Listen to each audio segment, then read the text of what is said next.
Кутман таң достор, таң шоула көрсөтүүсү улана бермекчи, ал эми азыр болсо бизге келип калган өтө таланттуу конокторубуз бар. Аксай Мукамбет уулу, Алымкул Мамырбай уулу жана Тариел Токмергеновдор таң шоулада.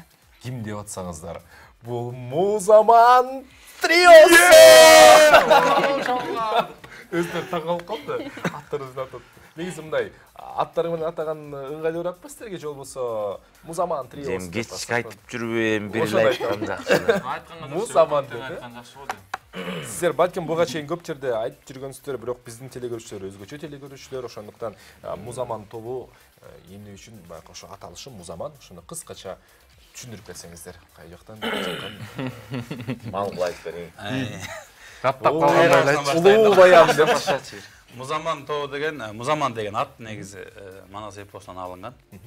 Ыраман деген аттан алынган. Ырамандын ырчуулу деген ошол жарчы бар Манас эпосунда. Ошол Ыраман деген аттан алынып, анан кийин бизге элге азыркы жаштарга түшүнүктүү болуш үчүн ырды эле музыкага алмаштырып койдук. Музаман, музыканын заманы аман деген Аманы заман, түшүнүк берет. Аман, заман, Раман. Эң сонун экен, азаматчылар. Муз мен. Англисче эле айтып койсом. Ооба. Муздай аман деген казактарда да сөз бар экен. Кандай жүрөсүң десем, муздай аман дейт экен. Аябай жакшы деген сөз. Өтө жакшы деген. Өтө жакшы. Рахмат. Сиздер үчүн мына ушул 2016-жыл жыйынтыкталат буюрса жакында. Кандай жыл болду жана канча ыр жазганга, канча клип тартканга жетиштиңиздер? Улай буюрса, ушул жыл бизге аябай жемиштүү жыл болду деп айтсак болот. Улай буюрса, мына биздин ырды уже билип калышты, дадагар менен аябай көп жарга чакыруулар, көп жака ырдоолор, көп жака эфирлерге чыгуу деген нерселер болду. Ошол клип боюнча айта кетсек, ошо дадаганын артынан эле бир жакшы, жагымдуу түшүнбөдүң деген ыр бар эле бизде. Ошону тартып бүттүк, азыр берели десек уже жаңы жыл болуп 2017 болуп калат экен, эски клип болбосун деп январдан баштап берели деп атабыз. Огону алар эмеде мындай лирический да, сүйүү жөнүндө кайгырып кеткен жерлери бар, анан жаңы жылда элдин маанайын бузбай эле коелучу деп. Ошо. Жаңы жыл жакшы тозолоп анан кийин берели деп чечтик. Январда тиги эмеде перерыв убагында эс алып жатканда суукта көргөн клипте. Биз билишибизче сиздер музыкалык тобуңуздар ошолор учурда чек ара кызматкерлердин кызматын өтөп солисттер болуп эсептелесиздер. Ошондо сиздер ошол чек арачылар менен барган эң алыскы чек аралар болдубу же сиздер ошо Бишкекте эле Бишкек гарнизонунда чыгып жүрөсүздөр? Жок, биз Германиянын чек арасында Берлин айыл бар го. Берлин Берлин. Мен өзүм ошол жерде служба кылгам деп. Негизи Бишкек шаарында эле турган болбойт. Чек ара кызматында иштеп тургандан соң биз деген жыл сайын жай айларында гастролдойбуз кадимкидей. Бул эми заставаларга. Заставада мисалы үчүн эң алыскы четтеги заставаларга барабыз. Эң алыскы сен айтып калдың, алыскы деген биз деген Баткендин Исфана нар жагында эң четки заставаларына барганбыз.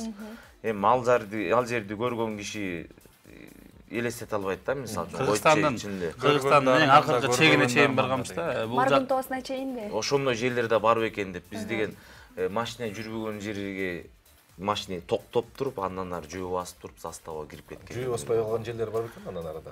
Баспай калган жерлер бар. Мисалы, таптакыр кээ бир заставаларга, кээ бир чек ара тозотторуна мындай жолдагы жок жерлер бар да, тим алыс аябай. Анан кийин учканга туура барганча жерге чейин барабыз, КамАЗтар менен, ушундай машиналар менен.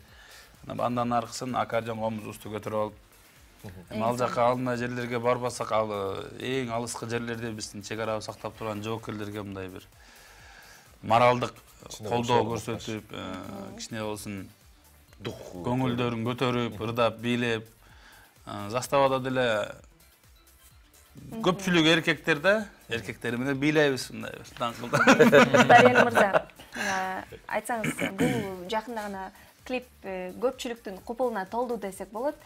Деги эле клипти тартуу идеясы кимге таандык? клипти тартуу идеясын Музаман тобуна таандык. Аны тарткан ушундай болуш керек, клип мен ушундай көрүп атам деген Улук Абдыжамилов деген биздин досубуз бар. Дос бала болот. Былтыр Ата журт деген клипти тартпадыкпы? Ошол клипти тарткан режиссер бала. Анан ошол баланыкы идея, анан Музаман тобунуку. Негедир байкасам, Улук байке өзү режиссер эмеспи? Анан башка чыгармачылык инсандарга тарткан жолбосо иштеп жүргөндөр көп көрө албайм дагы. Негедир Музаман менен иштешкенде даана бир көзгө басам. Анткени себебин айтып коембу? Айтып өтсөңүз. Биз институтта чогуу окудук да, общежитияда чогуу жашадык. Тилибизди аябай Анан жакшы шеринелешпиз. Шеринеде 14 бала бар, анан ошонун арасында Улук да бар да. Анан билбейм, тил табышкандыкабы, анан бүгүн болбой калды, эми эртең жакшылап дагы кичине акча чогултуп келе, эртең дагы съемка кылалы, болбой калды деп анан биз ыйлап сыктап, бери карап күлүп дегендей эптеп акча таап келип алып, кайра съемка кылып, ушинтип орусча айтканда пока болмоюнча, пока окшошмоюнча ошондо 14 шеринеш болсо 13 друзей Улук алып турган эместир. Жок. Это 10 друзей Музамана. 10 друзей Музамана да, кебите тартылды. Канча күн тартылды тиги клип? 3 күн тартылды. Анан кийин дагы бир күн коштук, ошондо 4 күн тартылды да. Дагы бир кадрым жетпей калды, бир-эки. Негизи бул Улукка ушундай бир тойбойт да кадргачы. Мындай болуп калды да. Жетпейт эле дей берет да. Бул клип негизинде сюжет таптакыр башкача болмок да. Анан кийин техникалык себептер болуп туруп алды, биздин бактыбызга жараша болду, эмне болду түшүнүксүз. Иштебей калды, бир техниканы алып келсек, аны түшүнбөй калдык таптакыр. Анан жөндөн-жөн акча төлөп калдык, настроение жок болуп калды, погода болбой калды. Ушинтип атып анан мейли мындай эле тарта береличи, аягында уже жанагынтип уже өзүбүз эптеп бирдеме кылалы. Ырдайлы. Кел ушул жерден ырдайлы. Ушинтип кадр алыш керек. Өйдөн ылдыйга мынтип кол чыраткан эместирби? Бардыгы тең эле. Болбосо ал жерде актриса театрда болмок, биз гүл берип, эл кол чабып, там сюжет таптакыр башка болмок. Анан кийин тартканда башка болду, монтажга келгенде башка болду. Клипсира көрсөк башка болду, анан эң аягында таптакыр башка клип болуп калды. Анан бирок ошонусу менен Кудай может өзү ушундай эле болсун деп койгон окшойт. Ошону үстө. Ошондо жагат да болсун деп окшойт. Болсун. Оригинал кыла деп. Айтып өтсөңүздөр, негизи сиздер топ болуп жүргөндөн кийин, трио болуп жүргөндөн кийин айрым учурлардан балким пикир келишпей урушуп кеткен учурлар болобу, жана ушундай кырдаалда кантип чыгасыздар? Баса калам өкөн. Кичине калдырбай отуруп. Мындай. Байкем салмагын байкой. Бизде негизи андай жок, негизи. Уруш тарасыз деген жок. Кеткедейм да жаш бала эмеспиз. Кыздар белек таанышып кетип, бияк болду. Биз деген айтсак бет келе айтабыз, анга деле биз бет калың да. Биз көтпөйт да. Ошон үчүн бирге атса керек. Мисалы көпчүлүк учурда мисалы ыр сунуштайбыз бири-бирибизгечи, мисалы могурда давайлы. Койчу, болбойт. Болду да? Болду, бирлешесиз. Болду же. Андан кийин кайра болот дей берсең, по-любому болбойт да. Болбойт деп койду анткени бирөөсү. Чөтөң болот окшойт. Кана деп анан кызыгып калса, анан уже билесиң да, болду экен. Бизде мындай уже өзүң товарың сата баштайсың да. Мындай депчи. Болду. Анда башка нерсе карай бериш керек. Кетти анан кийин Дедашина жок демек. Бизде жок чын эле. Өзүм аксакалымын, карап турам баягы. Мен баса калам деп атпайм өкөнтө. Эфир бүтөт тарелбеке.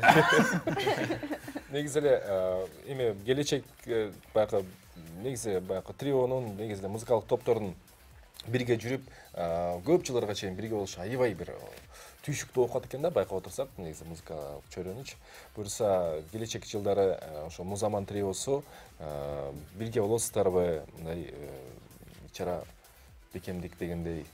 Башында эле орусча айтканда договор келишим. Бул эркекче келишим болду. Кагаз түрүндө жок, бизде эркекче келишим бар да. Эми жөндөн-жөнүнө чачырап кетти, анан кичине чыгып көрүнүп алгандан кийин анан өзүнчө болуп чачырап кеттүү деген болбосун. Эми эч ким эме кепилдиги жок деңиз? Кандай? Запрещать ете албайт эч ким.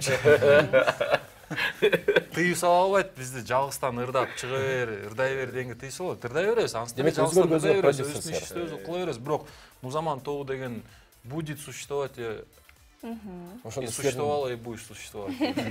Туура. силердин девизиңер ошондо один запса Мен я. орусча чалгыш болот, там түшүнбөйт. НТС-те көбүнчө орусча программа болот. Ошон үчүн болот атат. Биздики тагыш болот. Кыргызча эле. Один за всех, все за одного эме которуп койгойлу, кыргызча ошону менен бүтүрүп коебуз. Бирөө баары үчүн, баары бирөө үчүн. Ошону чогуу кылбады. Бирөө баары үчүн, баары бирөө үчүн. Мен үчүн. Аксай Мукамбет тобу. Азаматсыздар, келиңиздер, азыр бизден жалпы миңдеген, миллиондогон теле көрүүчүлөр күтүп атат. Миллиардтаган Кайсы ырды аткарып бересиздер? Миллиардтаган десем, кандайча сен жаңылышасың. Музаман триосу достор.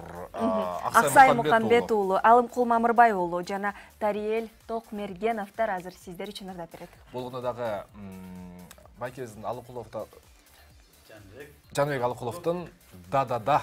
Дадага. Да, нет деп чыгармасы болот достор. Кабыл алыңыздар. Музаман кеттик. Мойгонгула. Таңшола программасы.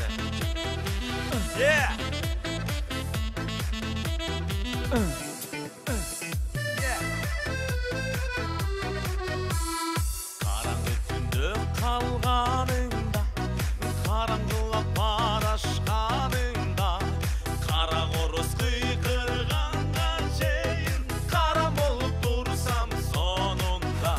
Кыйкороза кыйкырганга чейин, кыйкороза кыйкырганга чейин, мен сүйөмүн деле сен сүйбөйсүн, дадагаңа болуп эле кетейин. Мен сүйөмүн деле сен сүйбөйсүн, о дадагаңа болуп эле кетейин. Ушул жерден билебиз теле көрүүчүлөр.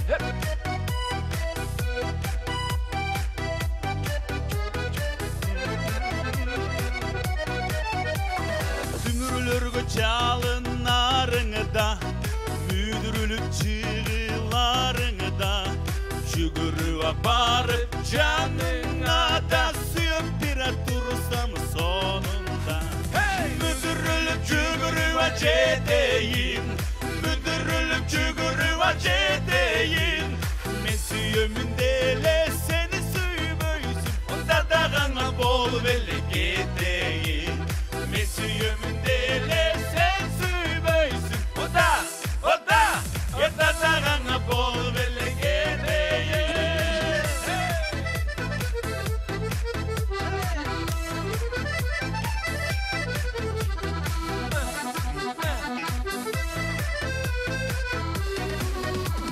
Суу көтөрүп чакаларыңа, бейгапара келатканыңда, ала дөбө тап деп чочутканда, апаптаба турсам эле сонунда. Апаптайын, апаптайын, мен сүйөмүн деле сен сүйбөйсүн, аппактаның болуп эле атайын.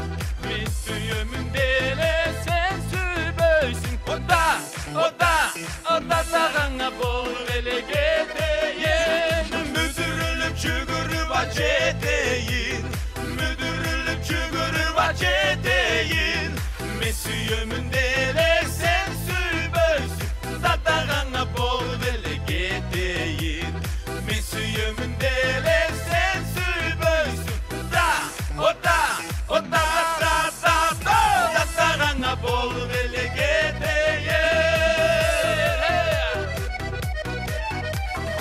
Дадагаңа